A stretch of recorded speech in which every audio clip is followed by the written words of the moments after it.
So now I want to ask you the $1,000,000 question, right? That everyone's probably wondering. Hey, John, you've spoken in front of, you know, like 250,000 people. You've done this in different countries. How do you get the bookings? How do you get on these stages? Like, that's the thing that people are wondering right now. What's that process like? And is it just knowing the right people? Is it, what is it? I mean, my career today is a lot of word of mouth. Okay. Yeah. When I was getting started, or, anytime there's lulls, I just go out there and start scavenging. There's always an event somewhere. There's event directories, right? And there you can search Google. I search Google and I search for call for speakers. Yeah. Put it in quotes.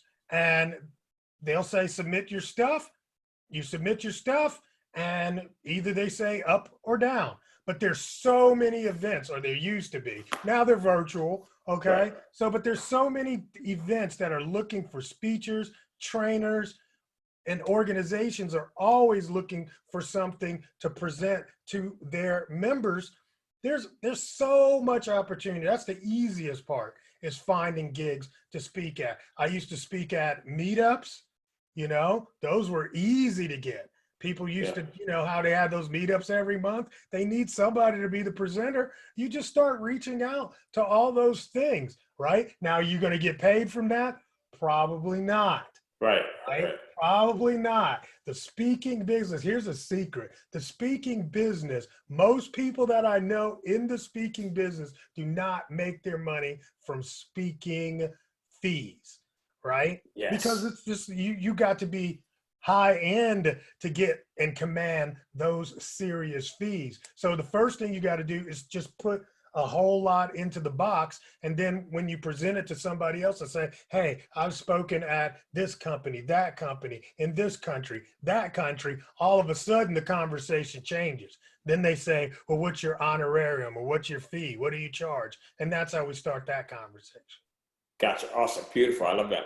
So one of the things that you mentioned is Googling call for speakers, right? That wasn't something that I'm aware of right there. So you can go in and Google and look for what's out there. I think the other thing is just, and you kind of touched on this, is not being too picky, right? So just going out there, especially if you're new to it. I kind of got my start at meetups as well. And people kind of forgot about meetups, right? But just going to different meetups to the point where, like you said, they're looking for people to come in and speak, and you can kind of cut your teeth there. So for me, because at the time I was much more introverted and didn't want to speak in front of big crowds, right? It was like, hey, let me go to a meetup where there's 6 people and I can kind of, get comfortable with it. So I think for anyone that's watching this right now, whether you're an author, you're a coach, you're a speaker, use those meetups, especially right now. You can go in and, jump in, and there's more people going to meetups now than, there has been in the last couple of years. You don't have to leave your house. You don't have to leave your house. I mean, you've got virtual events, and it allows you to be so much more comfortable, right? So one more tip. This is a guerrilla tip. What you got? Right? So you can look at your competitors, right? So if somebody speaks in the same topic that you're speaking in, right? Find out, go to their page and see where they've spoken. Because here's the deal. If I have you as the social media keynote speaker for this year's event, I'm not having you back for next year's event. It's not like you're not a good speaker. It's just that they want somebody else. They rarely get the same person. So you can look at where they've been and hit those places up, because they're looking for somebody that does something just like that person. That is brilliant. And that gives you a shortcut right there. That's a shortcut. Yeah. So you talked about virtual events, right? So now there's more virtual events than ever. What's your take on virtual events? Do you like them? Do you not like them? Do you think that they're a help to the industry? What do you think? Besides the ease. Here's the deal. We don't have any other options, right? Mm-hmm. So we are here where we are. Given the two, I prefer that, like I said, the yin and yang. I love that vibe of standing on stage in the live audience.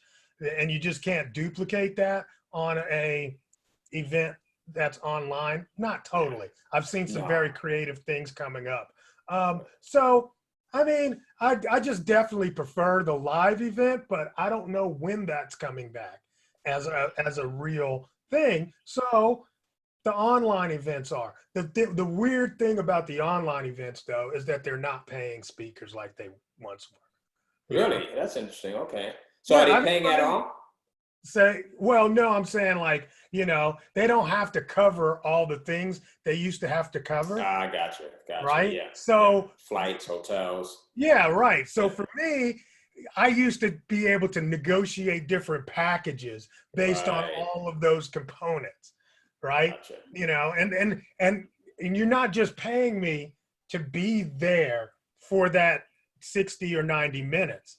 Right. Because I always, when we were having these negotiations, well, how much? Well, John, that's going to be a 60-minute keynote. And I'm like, well, I got to fly there. I'm going to be there the night before. You're probably going to have an event where you want your speakers to meet your public. So Yes. you probably want me at that. Then afterwards, you might have some drinks and, networking. So you probably want me there. So I would let them know. It's like, look, that's 3-4 days off my calendar just to be at your 60-minute event, and I would price accordingly. So now when it's actually really 60 minutes from my office, the money ain't the same.